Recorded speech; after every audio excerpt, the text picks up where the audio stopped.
Open Stax Psychology Chapter 2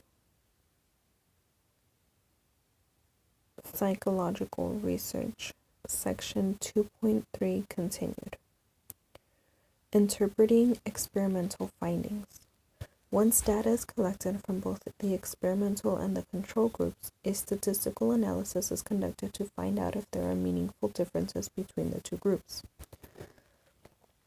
A statistical analysis determines how likely any differences found is due to chance and thus not meaningful.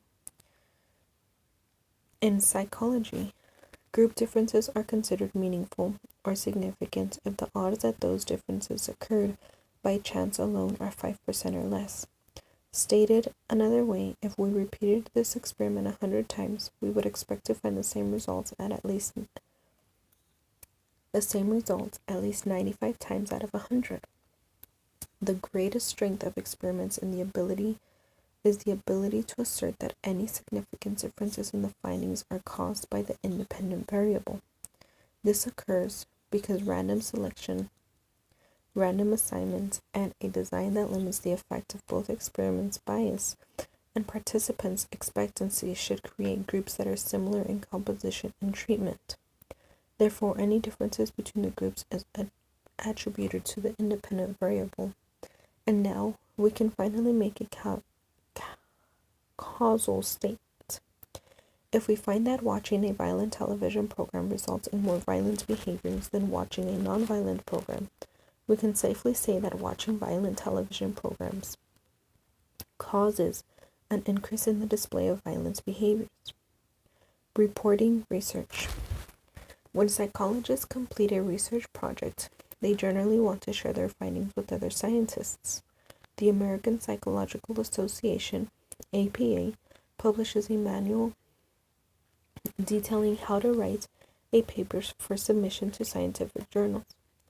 Unlike an article that might be published in a magazine like Psychology Today, which targets a general audience with an interest in psychology, scientific journals generally publish peer-reviewed journal articles aimed at an audience of professionals and scholars who are actively involved in research themselves.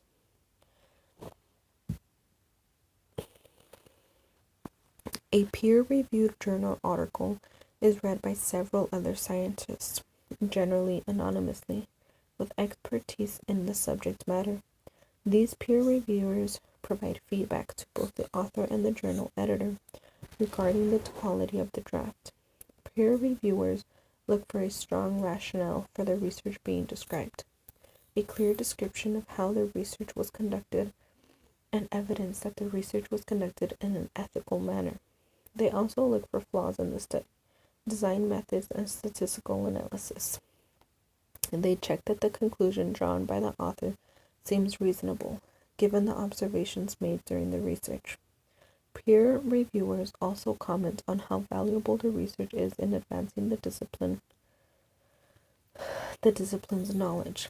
This helps prevent unnecessary duplications of research finding in the scientific literature, and to some extent ensures that each research article provides new information. Ultimately, the literature and to some extent, the journal editor will compile all of the peer reviewers' feedback and determine whether the article will be published in its current state, a rare occurrence, published with revision, or not accepted for publication. Peer review provides some degree of quality control for psychological research. Poorly conceived or executed studies can be weeded out, and even well-diagnosed research can be improved by revision suggested. Peer review also ensures that the research is described clearly enough to allow other scientists to replicate it, meaning that they can repeat the experiments using different samples to determine reliability. Sometimes replication involves additional measures that extend on the original findings.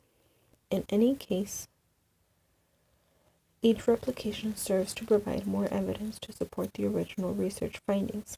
Successful replications of published research make scientists more apt to adopt those findings, while repeated failures tend to cast doubt on the legitimacy of the original article and lead scientists to look elsewhere. For example, it would be a major advancement in the medical field if a published study is indicated that taking a new drug helped individuals achieve a healthy weight without changing their diet. But if other scientists could not replicate the results, the original study claims would be questioned. Reliability and validity. Reliability and validity are two important considerations that must be made with any type of data collection. Reliability refers to the ability to consistently produce a given result. In the context of psychological research, this would mean that any instrument or tool used to collect data to do so is in consistent, reproducible ways. Unfortunately, being consistent in measurements does not necessarily mean that you have measured something correctly. To illustrate this concept, consider a kitchen scale that would be used to measure the weight of cereal that you eat in the morning. If the scale is not properly calibrated, it may constantly under or overestimate the amount of cereal that's being measured. While the scale is highly reliable in producing consistent results, those results are incorrect. This is where validity comes into play. Validity refers to the extent to which a given instrument or tool accurately measures what it's supposed to measure. While any valid measure is by necessity reliable, researchers strive to use instruments that are both highly reliable and valid. Section 2.4 Ethics. Today, scientists agree that good research is ethical in nature and is guided by a basic respect for human dignity and safety. However, as you will read in the feature box, this has not always been the case. Modern researchers must demonstrate that the research they perform is ethically sound.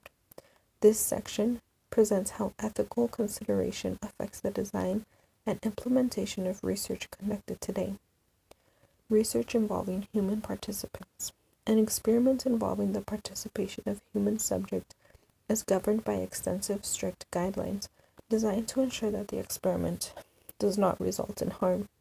Any research institution that receives federal support for research involving human participants must have access to an institutional review board. The IRB is a committee of individuals often made up of members of the institution's administration, scientists, and community members. The purpose of the IRB is to review proposals for research that involves human participants. The IRB reviews these proposals with the principles mentioned above in mind and generally approve from the IRB is required in order for the experiment to proceed. An institution's IRB requires several components in any experiment it approves.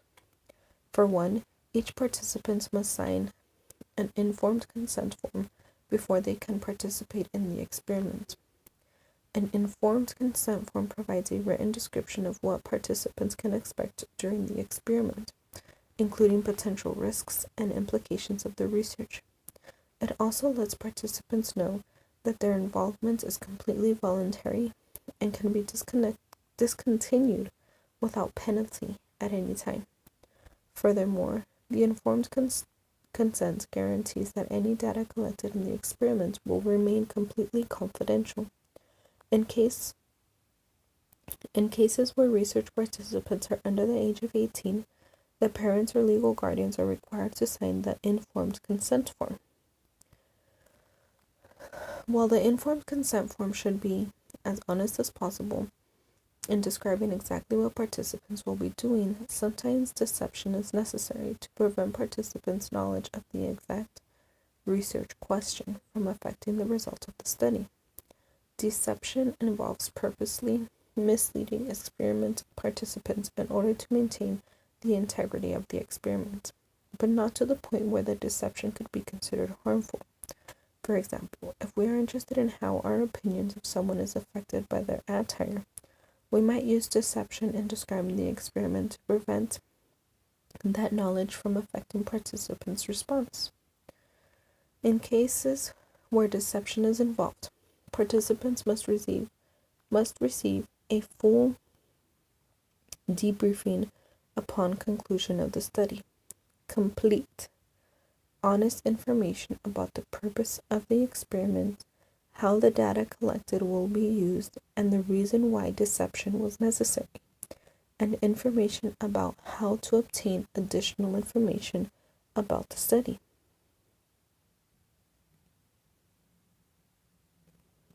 Research involving animal subjects. Many psychologists conduct research involving animal subjects. Often these researchers are rodents or birds as the subject of their experiments.